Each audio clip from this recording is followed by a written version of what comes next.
السلام علیکم۔ Homeo medical info میں آپ کو خوش آمدید۔ آج ہم آپ کو ایک ایسے اہم جسمانی عرضے کے بارے میں بتانے والے ہیں جو کہ پوری دنیا میں نہایت تیزی سے پھیل رہا ہے، مگر اس سے قبل آپ سے گزارش کہ آپ نے ہمارے چینل کو سبسکرائب نہیں کیا تو کر لیں اور ساتھ بنے گھنٹے کے نشان کو دبا دیں تاکہ اس طرح کی ہر آنے والی معلوماتی ویڈیو فوری آپ کو ملتی رہے۔ ویڈیو کو لائک اور شیئر کرنا نہ بھولیں۔ دوستو، آج جس بیماری کا تذکرہ کریں گے وہ ہے ذیابیطس یعنی شوگر، جسے ڈائبٹیز میلاٹس کہا جاتا ہے۔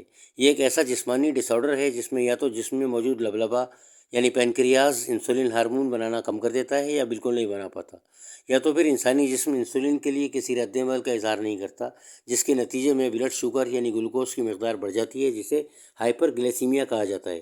اس بیماری کے 4 مراحل یا اسٹیجز ہیں، جن میں پہلی انسولین کے خلاف رد عمل واقع نہ ہونا یعنی انسولین ریزسٹنس، دوسرا پری ڈائبٹیز، اگلا اسٹیج ٹائپ 2 اور ٹائپ 2 ڈائبٹیز کے ساتھ دل و دوران خون کے مسائل۔ 45 سال کی عمر کے بعد اس بیماری کا شکار ہائی رسک پر ہوتا ہے۔ جسمانی طور پر سستی کا شکار ہونا یا وزن کا بڑھ جانا واقع ہو جاتا ہے۔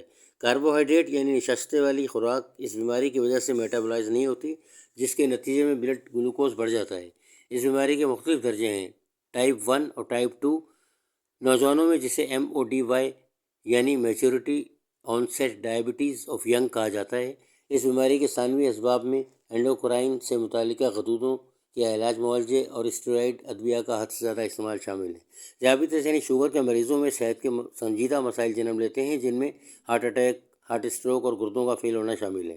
اس کے علاوہ شوگر بڑھ جانے کے نتیجے میں آنکھوں میں موجود خون کی نالیوں کو نقصان پہنچتا ہے، جس کی وجہ سے بینائی کمزور یا ختم بھی ہو سکتی ہے۔ کئی افراد میں شوگر کے نتیجے میں پاؤں کے مسائل جنم لیتے ہیں، جس کی وجہ اعصابی نظام کی کمزوری اور دوران خون کا متاثر ہونا ہے۔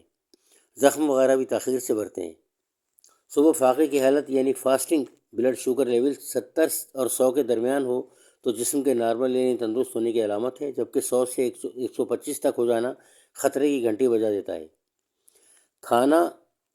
کھانے کے بعد یعنی رینڈم بلڈ شوگر لیول 200 یا اس سے زیادہ ہو جائے تو سمجھ لیں کہ شوگر کا عرضہ لاحق ہو گیا ہے۔ اب آتے ہیں ٹائپ 1، ٹائپ 2 اور پری ڈائبٹیز ٹیسٹ کی جانب۔ Number 1، AIC test. یہ ٹیسٹ اس لیے کرایا جاتا ہے کہ ایوریج بلڈ شوگر لیول معلوم کیا جا سکے۔ اس میں دیکھا جاتا ہے کہ خون کے سرخ ذرات میں موجود ہیموگلوبن کے ساتھ کتنی فیصد مقدار میں شوگر موجود ہے۔ یہ GST یعنی گلیکیٹڈ ہیموگلوبن ٹیسٹ کہلاتا ہے۔ اگر ہیموگلوبن کے ساتھ شوگر کی مقدار 6.5% ہو یا اس سے زیادہ ہو تو تعین ہو جاتا ہے کہ انسان کو شوگر یعنی ڈائبٹیز ہو گئی ہے، جبکہ 5.7% سے کم ہو تو اسے نارمل کہا جاتا ہے۔ اگلا ٹیسٹ ہے RBST، جو کہ کھانے کے بعد کا ٹیسٹ ہے، جسے رینڈم بلڈ شوگر ٹیسٹ کہا جاتا ہے۔ ٹیسٹ کے نتیجے میں اگر 200 یا اس سے زیادہ شوگر بلڈ میں ظاہر ہو تو مریض ذیابیطس کا مریض کہلاتا ہے۔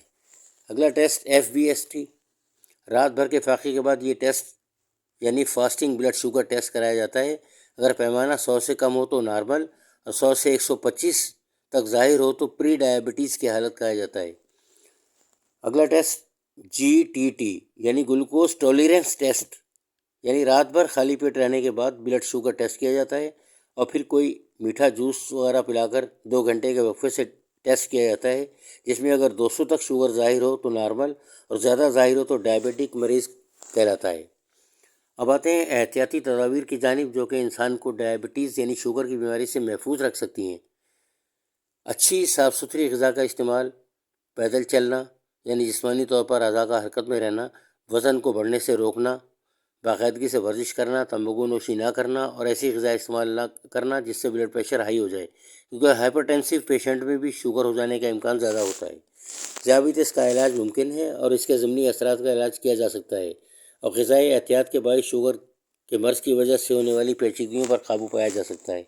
باقاعدگی سے ٹیسٹ کرانے، ورزش کرنے، مناسب ادویات کے استعمال اور غذائی احتیاط سے اس مرض پر قابو پایا جا سکتا ہے۔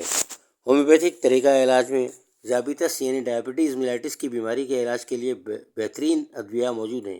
کسی مستند ہومیوپیتھک ڈاکٹر کے مشورے سے بلڈ شوگر ٹیسٹ کرائے جاتے ہیں اور ہر مریض کے علامات کی نوعیت اور شدت کو مد نظر رکھ کر ادویہ تجویز کی جاتی ہیں۔